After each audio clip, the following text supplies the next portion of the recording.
Hello, everybody, and welcome back to The Advisor with Stacey Chillemi. And today I'm very excited because we have our very, very, very, very special guest today.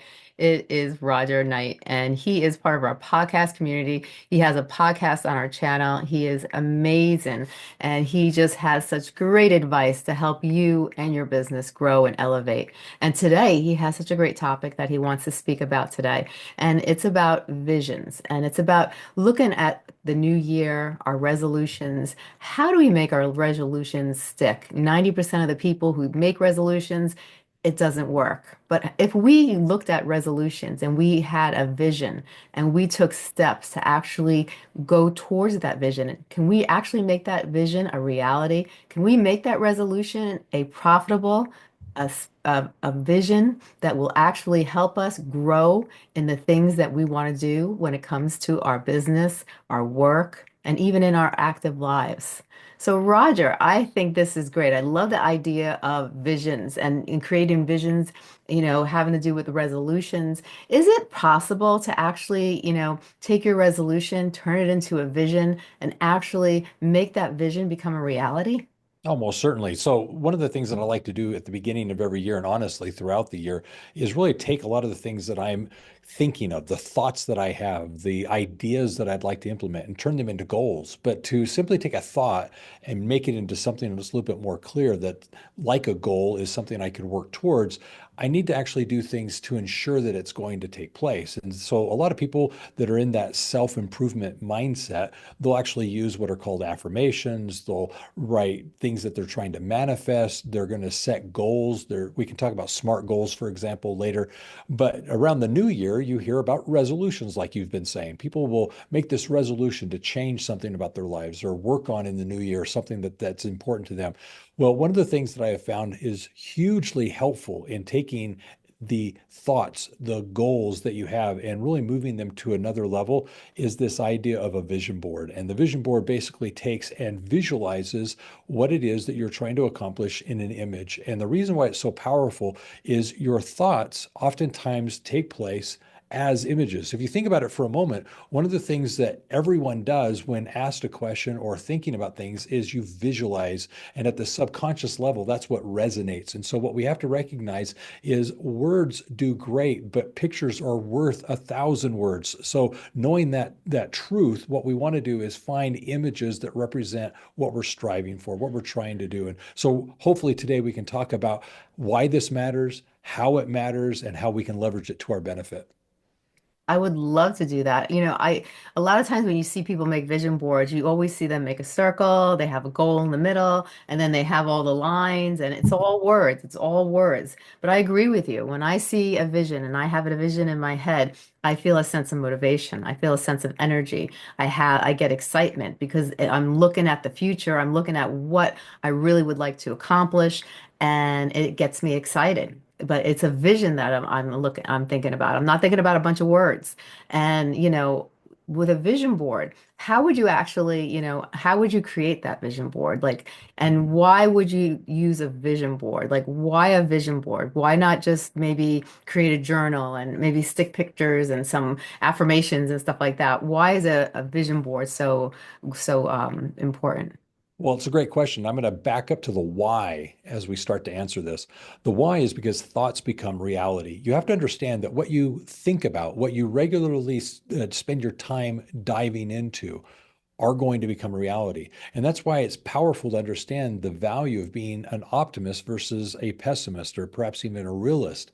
You've got to realize that the time you spend thinking about things perpetuates those things happening and recurring. And so, what we want to do is dwell on those things that are positive and understanding thoughts become reality. I want to think about the things that I'd like to have happen in the future rather than dwelling on things in the past that I no longer have control over. So as I think about the future, what would I like to manifest and experience and accomplish? And so as I'm thinking about these things, I need to actually understand that the more clarity I have about what it is I'm trying to accomplish, further ensures that it will actually take place. So, in other words, the more clear I am as to what it is I'd like to achieve, the more likely it will happen. And so that's the first step in this is understanding how the psychology and how the mind works at the subconscious level.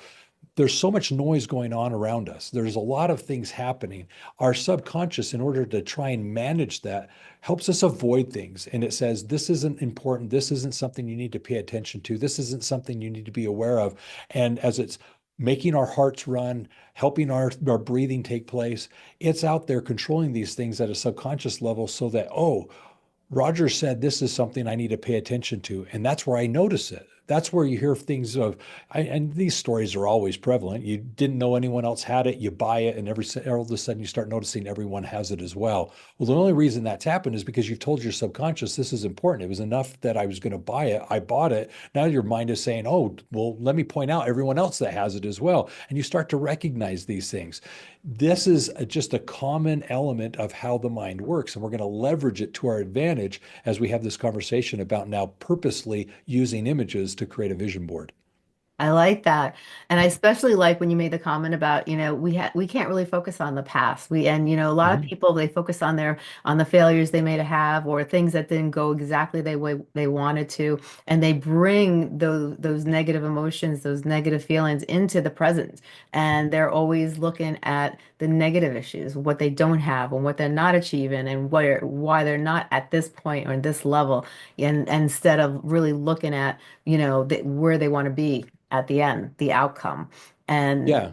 You have to train your brain to be grateful and to notice the things around you that are opportunities rather than having a victim mindset and looking at all of the things that you're missing out on and that you're lacking and dwelling on the things that you don't have control over. You have to train your brain to actually go through this process. And literally, there's a 28-day exercise I do with individuals to help them have a more gratitude oriented mindset and see the opportunities and the blessings in their lives so that you can actually switch out of that mindset that you were just describing and really start to see yourself forward thinking as to how am I going to take advantage of the blessings I have in my life and leverage those to my benefit. I like that a lot. Now, when it comes to being proactive, like this is a problem I see in a lot of people, is that a lot of people say, yes, I want to do this. I'm going to do this. Yes, this is where I want to accomplish. But then they don't do it. They have the motivation, or maybe they'll try a little bit. Let's say you have to send out 100 letters to 100 different people because you want, and then follow through. And instead of sending out 100, they're like they want that goal of getting these new clients, but they only send out maybe 10, out of the 100. And then, so how do you get people to be proactive? Now they looked at their vision, they want to get to that goal. How does that person, get that proactive where they're really have the energy and the view of really giving it the 100% or 300% that it needs? First of all, it's this understanding that you either let life happen to you or you experience life. You purposely make things happen. That's the first thing is you have to recognize which are you going to go. You're going to wake up tomorrow. You will live this next week. The question is are you going to live it at the expense of everyone else dictating what's going to happen to you? Or are you going to purposely do things? I'm going to set an alarm. I'm going to wake up. I'm going to do this and have activities that you're purposely doing. That's the first thing. Which type of life are you going to live?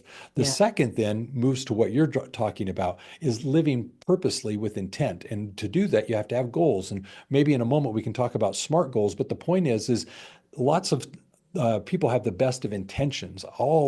Like you were saying, I'm going to send out all these letters and I'm going to do this marketing. Well, the problem is a lot of these tasks become very overwhelming because they're so large. I've got to do something that's going to take hours of time, if not days or weeks of effort. What I need to do is chunk them down into small, bite-sized pieces. Yeah. Today, I don't need to send any letters. I just need to write the letter. What am I going to say in the letter? And if Right. I'm able to take a moment and just write the letter, now I'm one step closer to having things done. Okay, I'm going to write the letter. Well, now I need in order, if I'm using your example of the letter, I need to go get the paper in the envelope so that I can print and prepare the letters. Okay, great. Now that I have the paper and the envelopes, I now need a list. Who am I sending? It's baby steps. The idea of I got to send out 1,000 letters might be daunting. Wow, that's a lot. I got to write it. I got to send it. I got to do all this. Okay, let's just back up. What's the letter? Just Yeah. write the letter. And as you take things in your life, the big goals that you have, and chunk them down into bite-sized pieces, these SMART goals become manageable. They become Hmm. obtainable. They become things that you can check off. And a lot of us enjoy just checking things off. Today, I did something. It's Yes. done. And that's Yes. something that we can then feel emotionally good about. Right. That's so true. That's something I do. And actually, because a lot of times the day goes by so fast and you're like, what did I get done? But if you keep a little list of the things you did get done, it does. It puts a positive feeling in you. And oh, yes, I achieved this. I got this done. And, the day wasn't a loss. It was, I got these things accomplished. Now, you mentioned about SMART goals. Exactly, for the people that aren't familiar with the term SMART goals, what are they? And, how can we use them to our benefit? Yeah, it's a common phrase. It's an acronym. So, yeah, I'm glad we can kind of dive into this. It's really meant to represent some very key characteristics or elements that should be with every goal. The first is specific. I want to lose weight. What does that really mean? I want to lose a specific amount of weight. So I need to be specific as to either the number of pounds I'm going to lose, kilos I'm going to lose, or the weight I'm going to get to. So the more specific, the better. I'm going to lose how much each week, for example. Specific. The next is measurable. Quantifiable is very important. This, I worked harder, doesn't mean anything. Harder meaning what? I worked longer. I worked an hour longer. I did more. You've got to be able to measure what it is you did. And so work harder, work smarter, those things don't work. So we want to start with something specific and needs to be measurable. The next is we want to have action behind it. What clarity can I have as to what it is that needs to take place? The action basically says, I will be doing this. I want to lose weight. I want to lose 5 pounds. I want to lose it by the end of the month. And to do this, I will exercise an hour a day from 6 to 7 in the morning at this gym doing these exercises. That's actionable. I know I've got to get to the gym by 6 in the morning. I know I'm going to do these specific exercises. I'm going to be done at 7 o'clock. I'm doing this Monday through Friday. Those things are clear. Now they're actionable. Now, because they're actionable, I'm moving towards this specific goal that I have that's measurable. The last is realistic. I think a lot of times what we do is we have these grand ideas and they're oftentimes daunting and we can become discouraged because we set too lofty a goal. Yeah. Smart goals can be simple goals, just that milestone of today I'm going to write the letter. Tomorrow I'm going to put the letter in an envelope. I'm going to get a list. Okay, I've got my list. It's the measurable, realistic things that I can do rather than this big thing that I'm trying to accomplish. And then the last is time bound. By when? I said earlier with the losing of the weight by the end of the month. Okay, well, that's great. It's measurable. I've got a Mhm. timeline that I'm going to be working on. I've got actionable things. So these SMART goals help us now intelligently work towards something because I've Yeah. got a plan. Hmm. I like that. I like that a lot. Now, a lot of times I see like people who are struggling, especially, it's sad to say, but our society thrives off of negativity.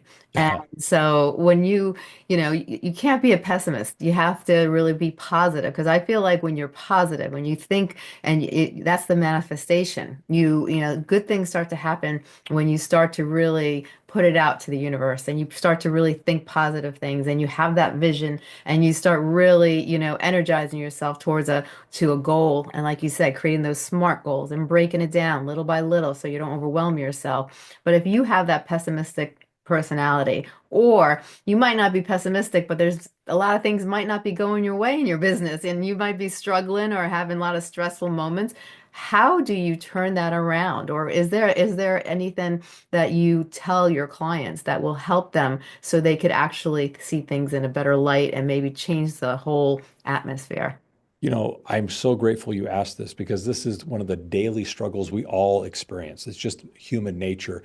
Now, you can be better at it than most, but it is a struggle nonetheless because life happens. We all have the Yes. best of intentions and life happens. I come to work with the intent of getting something done, and at the end of the day, I don't get it done because a lot of fires came up that particular day. So, Yeah. what we deal with is life. So, I'm going to share with you a little narrative here. I'm glad you brought it up because I think this is a great place to share this. And then I'm going to answer how. Okay. So let me share this narrative to you. Okay. It basically is the tale of two wolves. And perhaps you've heard this before. And it says, an old Cherokee told his grandson, my son, there is a battle between two wolves inside all of us. One is evil, It is anger, jealousy, greed, resentment, inferiority, lies, and ego. The other is good. It is joy, peace, love, humility, kindness, empathy, and truth. The boy thought about it and asked, Grandfather, which of the wolves win? The old man quickly and quietly answered, the one you feed. Whichever you dwell on is the one that's going to be magnified in your life. Whichever Yeah. you dwell on is the one that's going to be enhanced, and it's going to taint the way you see things around you. It's the glasses you put on in the day that cause you to see things going on. What we need to understand is we need to come at life with, first of all, gratitude. Mm. And then, secondly, with this optimism of, this too shall pass. I can overcome. I'm not alone. And when you come at it with those types of things, you do better. So, one of the things that's very helpful is, who do you surround yourself with? We are the collective sum of Yep. the five people we surround ourselves and spend the most time with. Yes. Well, if we're around people that complain all the time and say things are not good, well, is there any wonder as to why we're frustrated and concerned and worried? When we're around people that are optimistic and positive and see things as opportunities, potential for growth, challenges that are enjoyed. This is a struggle I'm looking forward to doing because I'll be better because of it. Yeah. That's a mindset that you're able to bring to any challenge that you're experiencing. So, those are some of the things of how. Now, I'm going to end with one last one because some people do struggle with depression. Some people struggle with some of that mental security, the Yeah. imposter syndromes, and so forth. So, what I want to do is, I want to first of all encourage you to have a break.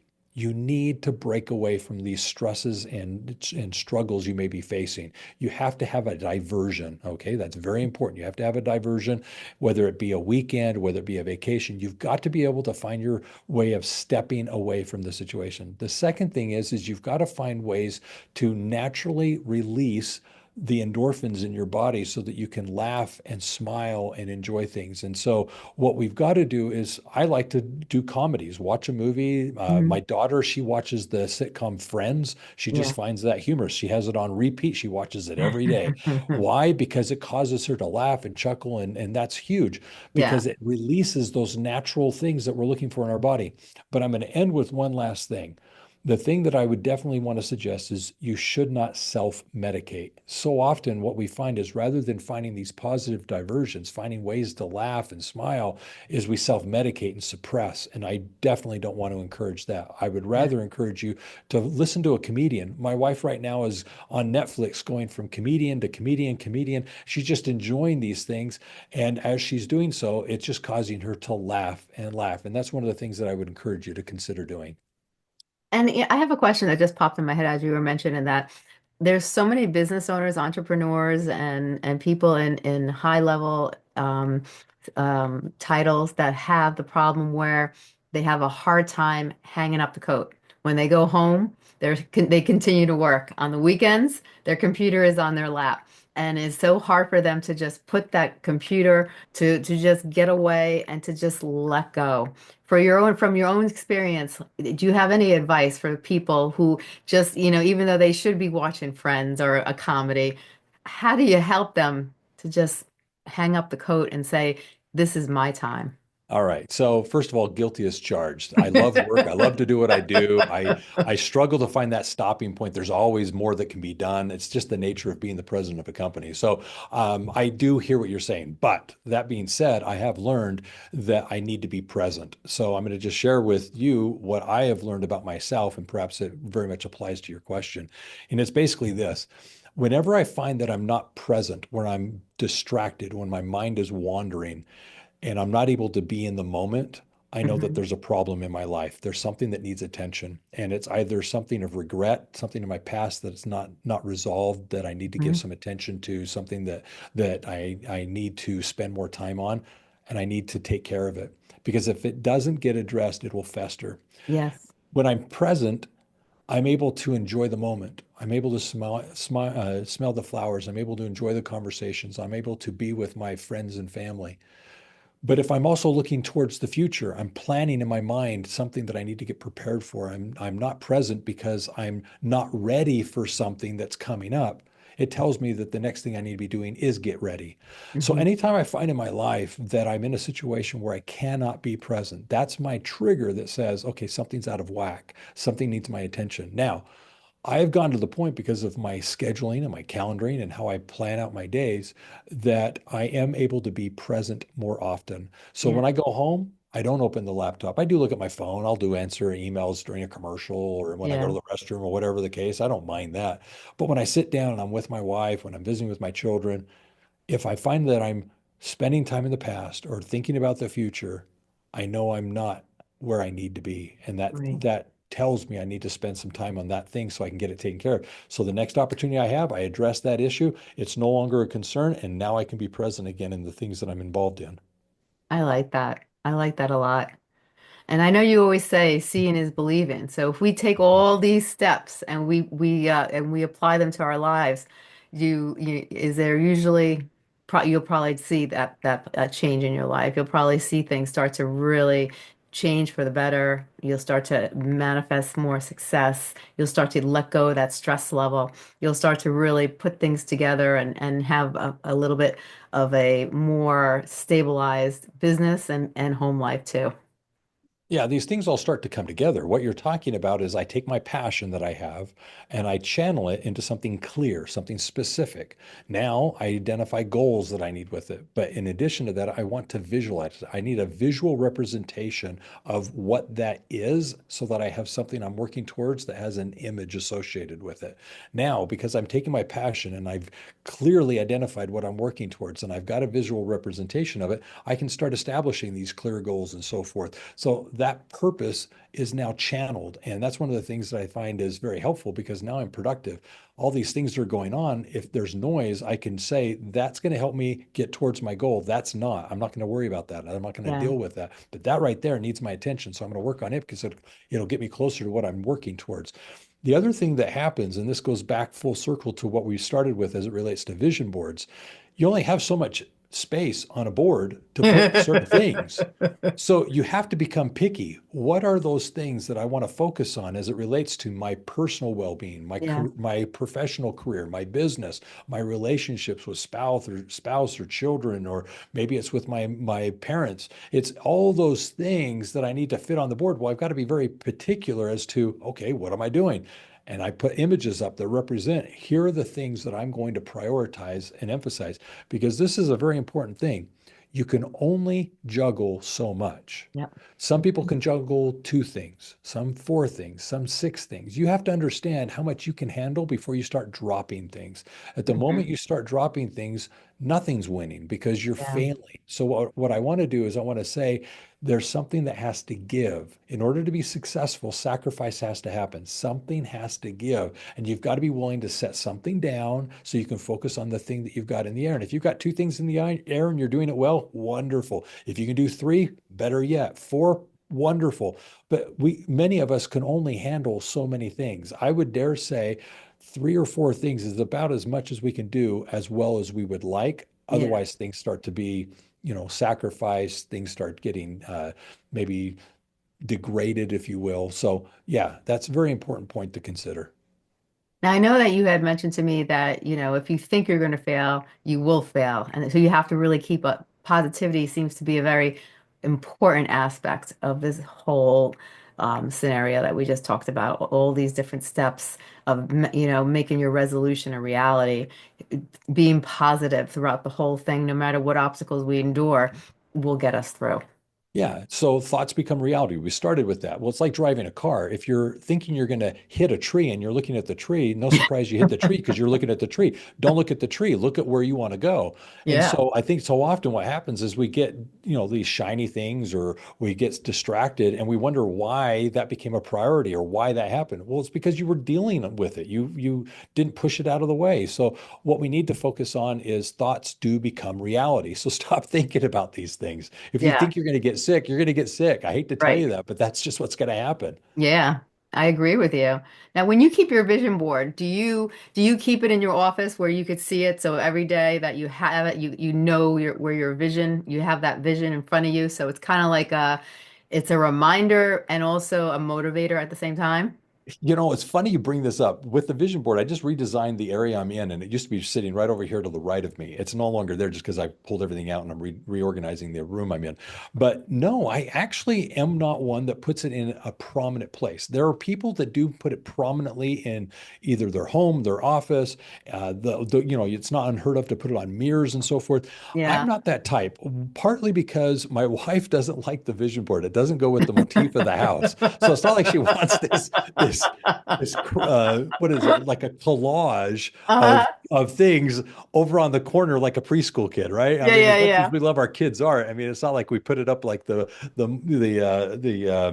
artwork that we think it is. So anyways, no, I don't put it typically in a prominent place. However, I do put it in a place that I will see periodically, and it is something that astounds me because in my case, because I don't see it as often as some, I'm always amazed how well my subconscious remembers what's a focus. And it's Yeah. like, oh my heavens, I forgot about that. And I've done it. I've done Mm-hmm. it. I've had instances where I've had my board, for example, I had one for a period of time that was in my garage. That's where it ended up, is in my garage. Yeah. And I looked at it one time, and there were more than half of the things that I had accomplished or checked off, and I didn't realize it. It was purely at a subconscious level that I was able Yeah. to achieve it because of the exercises, spending the hour or two in creating the vision board and spending the time about what it was. I really felt it got embedded in my mind. And Yeah. the more and more I removed myself from it, the more surprised I was when I saw it again, what it was I had already accomplished. So yeah, no, I'm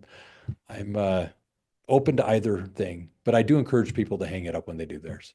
I love it. And I know a lot of people that do sticky notes. I know people that have like an office full of sticky notes, and it's hysterical because they'll be on a Zoom and you don't see the sticky notes, but around them they have the sticky notes all over the place.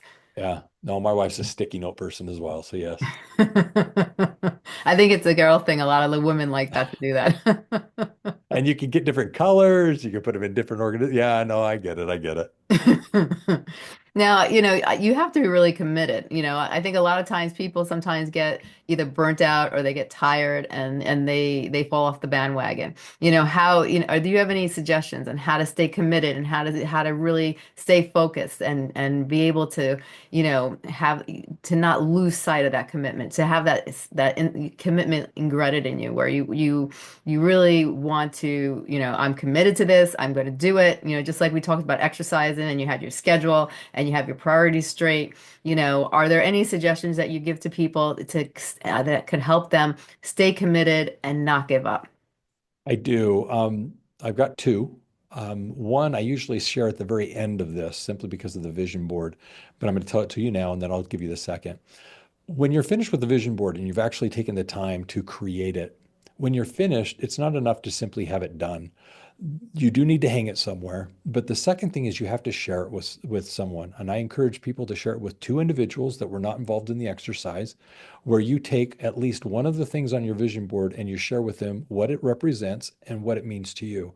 Because the image that you put there may not be obvious to someone else, what it represents, what it means, and so forth. So, what you're going to do is you're basically going to say, this is my vision board, and this is something I'd like to talk to you about. And it may actually be relevant to them, it may actually impact them. And Yeah, so you talk about it. And the reason for this is accountability. There's something that happens when other people know, because other people knowing means that the next time you run into that individual, it's not unlikely that they're going to say, hey, 2 months ago you shared this with me. How's it going? What's come of it? What have you done? yeah, And the yeah. last thing in the world you want to say is, I've done nothing. I've not done anything at all. No, knowing that you're going to see this person at the next family reunion, the family party, the church meeting, the work office building, whatever, you're going to say, oh, he's going to ask what I've done. She's going to ask whether or not I've done this. Well, how's it coming? I've got to have an answer. Yeah, So you know in the back of your mind, people are aware of what you're working on and they're going to yeah, hold you accountable. So for that very reason alone, you're more inclined to actually do the things that you've told yourself you want to do because now other people know. So that's a big part of right. it. The second thing is a quote here, and I want to read this to you, and I want you to consider this. It says, when we deal in generalities, we shall never succeed. When we deal in specifics, we shall rarely have a failure. When performance is measured, performance improves. When performance is measured and reported, the rate of performance accelerates. It's the fact that we're communicating with others. We're talking about it. We're telling them, hey, I told you 2 months ago I wanted to lose weight. Hey, just to give you an update, I've lost 5 pounds. When Right. you're reporting it, specifics, and you have somebody that you're accountable to, that makes a big difference because you're not in a vacuum. You can't rationalize, you can't justify, you can't procrastinate. Why? Because somebody else knows. And so when you have that accountability, those things start to fade away. The procrastination, the rationalization. So there you go. I like that. I like that a lot.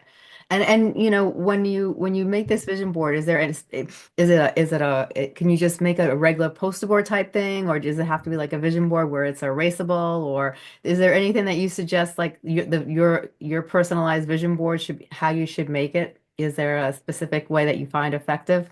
So I'm not going to say there's a specific way. There's a general way that I do it only because it's easy. I'm doing a class next week with a number of people, and we're going to be doing their vision board, and I'll share with you how I do it with them. But to answer your question, no, it can be any way. I know people that are very, very artistic, and they'll actually paint or draw or do Oh, things okay. that are very involved, and I think that's quite nice. And Yeah. I know other people. I know one person. He has a vision board that is very intricate. I mean, it's incredible. It's like a Da Vinci box where things are tied to one another with pins, and he's got Oh, pins with wow. strings that go to things that explain things. He's got kind of a book of sorts that's kind of a key to how to read his vision board. It's Yeah. very intricate, and he's had it for years, and he builds upon it. So I mean, you can go to that level. Most people, it's more of a craft art. I mean, before, when magazines were really common, it was typical to take and cut out of magazines pictures to represent things, and so it was more of a collage that you would find.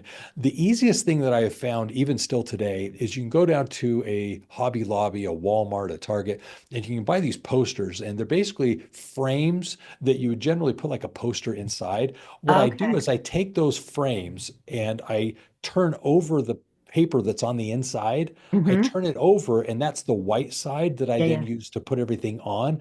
And then what I do is I put the frame back together, and it's now with typically a plastic cover, kind of like a Yeah. glass cover, a plastic cover that has this nice black frame or kind of a picture frame around it. Yeah, And yeah. it looks well, but the point is inside of that, I've now been able to glue, tape, write on, and create my vision board. And so that's generally how I use the tool, that picture, if you will, to create what I'm working with. Other people just take a poster board. I, for a number of years, just went down and at a hobby place, grabbed some poster board that you remember from junior high and high Yeah. school, and I would just go with that. And so either way is fine. I like the frame now. The frame makes it, I think, a little bit more not official, but a little bit more professional, I guess, Yeah, more yeah, a yeah. little bit more asserted. So that's one of the things I do.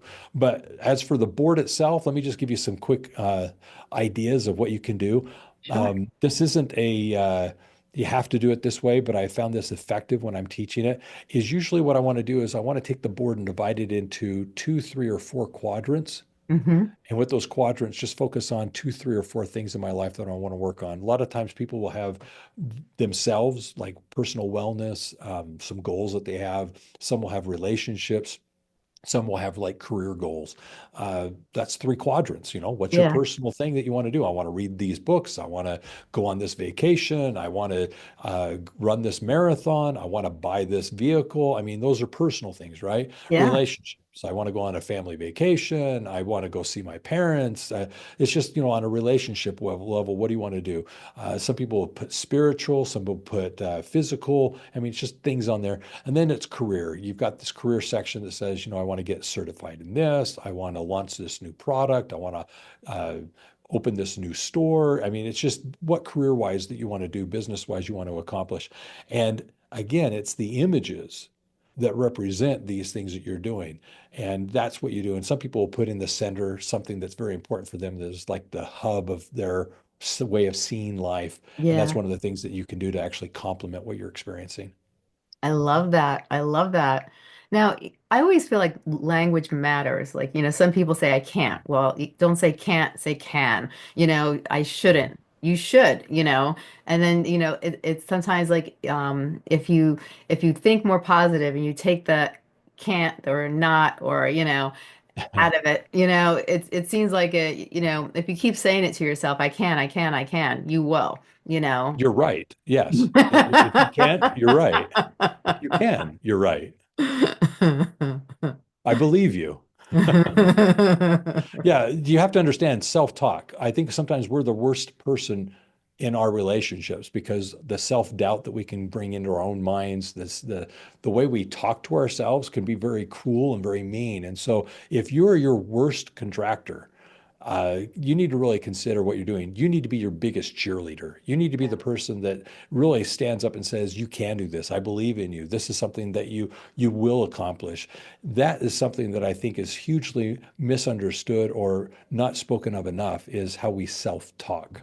Yeah, very powerful, very powerful. Now, from all those things we talked about today about making our resolutions a actual reality, is there Mhm. anything else that you can think of that we could add to this conversation that might be beneficial, or we pretty much touched base on a lot of the things that we need to do?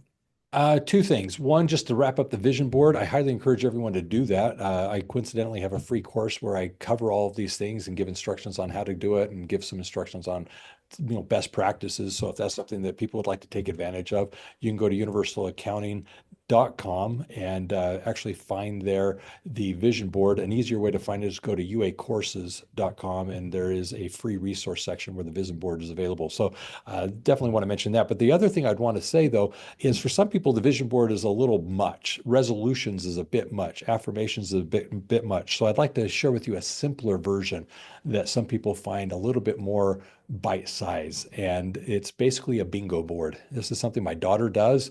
She's amazing at it. It's a bingo board that you just create on the board squares of specific things you'd like to accomplish in a period of time. This month, this quarter, this year. And she put as the free spot her birthday. She's going to turn her age. So that was a free spot. She put her birthday right there. So birthday's free spot.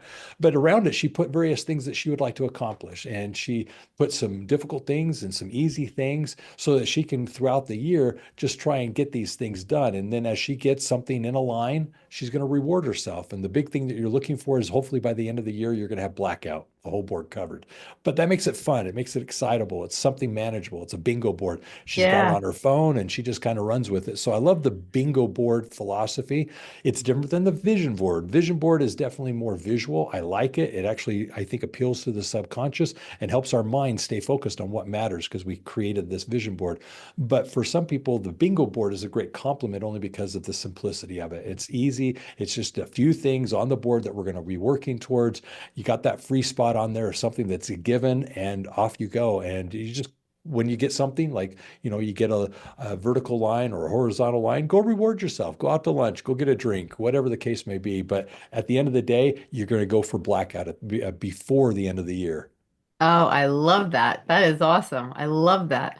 Now, if you had to take today's conversation and you really wanted to like emphasize on some important factors from what we talked about, is there anything that comes to mind that you'd like to emphasize to the listeners? Thoughts become things. You've got to understand that at the end of the day, what you dwell upon, you will realize. The second thing is you've got to understand that if you self-talk that you can versus you can't, you're in a much better mindset. You've got to be optimistic. You've got to stay self-positive. You've got to be your own cheerleader. There should be no one a bigger advocate of you than you. And that's one of the things that I think we need to really emphasize. And so focus on that. And then the last thing I would definitely say is I put forth the challenge out there. Do a vision board. Find a way to actually take what you're striving for and give it clarity, give it purpose, give it intent. And with SMART goals, find a way to actually have a path to achieving what you want.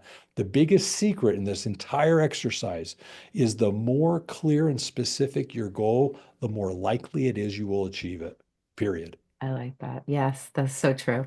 So true. Now, can you tell everybody about the services that you provide? Yeah, so Universal Accounting Center, I'm a president of a post-secondary school for accounting professionals. We work with individuals that are trying to enhance their career as it relates to accounting, bookkeeping, and tax. We also work with people that are starting and building successful bookkeeping, accounting, and tax businesses. We're essentially helping them build what I refer to as the premier accounting firm in their area. So if you'd like more information about that and a number of free resources that we offer to individuals and businesses, just go to universalaccounting.com, and there in the navigation, you'll find free resources, number of free things there that that you can take advantage of. Some free books, white papers, courses, like the vision board one I mentioned a moment ago. We have personal finance. We've got a couples course. We've got just a variety of things that really help the individual be that holistic individual that you'd like to be so that you can be well-rounded and more importantly, accomplished in whatever you're striving to do. Oh, I love it. I love it. Now, where can people find you? Most you can find me a lot of places, but most people try to connect with me on LinkedIn. That's the preferred method. So just go to LinkedIn. You can find Roger Connect there. It's just spell my name Knecht, and then you're good to go. I love it. This has been amazing. Thank you so much, Roger, for coming on the show. And My pleasure. it was just a ball of inspiration. It was very motivational, very inspirational, and a lot of great advice. A lot of great advice, because you tapped into a lot of different areas today. And I think a lot of these things that you talked about are things people struggle with consistently. And you gave such really great advice to help us, get over those issues and having the vision board and knowing how to do it, I think is wonderful thing to have, because it really helps you get to that, really see things and see the end of the rainbow and really give you a direction on how to get there. It keeps you in perspective. I couldn't say it better. Live life with purpose and enjoy it. Let's make this Yes, the best year ever. 100%. Yes, indeed. Well, Roger, you have a great day. Thank you so much for coming on the show. You bet. And always remember, if it's about accounting, it is universal. Yes, it is. Have a great day.